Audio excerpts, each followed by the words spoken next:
আসসালামু আলাইকুম ওয়া রাহমাতুল্লাহি ওয়া বারাকাতুহু। সম্মানিত দর্শক শ্রোতা, আমরা এই পর্যায়ে আপনাদের সামনে সালাম সম্পর্কে কয়েকটি হাদিস পেশ করতে চাই। রাসূল করিম সাল্লাল্লাহু আলাইহি ওয়াসাল্লাম বলেন, লাম্মা খালাকাল্লাহুল আদামা আলা সূরাতিহি তুলুহু 60 দিরআ। রাসূল করিম সাল্লাল্লাহু আলাইহি ওয়াসাল্লাম বলেন, আল্লাহ রাব্বুল আলামিন যখন হযরত আদম আলাইহিস সালামকে সৃষ্টি করলেন যথাযথ আকৃতিতে, তখন উনি 60 হাত লম্বা ছিলেন।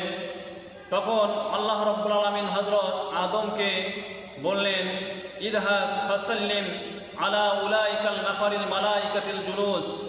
হে আদম, আপনি ওই উপবিষ্ট ফেরেশতাগণদের কাছে যান এবং তাদেরকে সালাম দেন, সালাম প্রদান করেন। এরপর ফাস্তামিউ মা ইউহাইয়ুনাকা, এরপর আপনি ভালো করে শ্রবণ করেন তারা কি বলে, কেননা ফাইন্নাহা তাহিয়াতুকা ওয়া তাহিয়াতু যুররিয়াতিক, তাদের এবং আপনার মাঝে যে অভিবাদন হবে এই অভিবাদনেই আপনার সন্তানদের মাঝে হবে। তখন হযরত আদম আলাইহিস সালাম ফেরেশতাদের কাছে গেলেন এবং বললেন, আসসালামু আলাইকুম, সালাম দিলেন।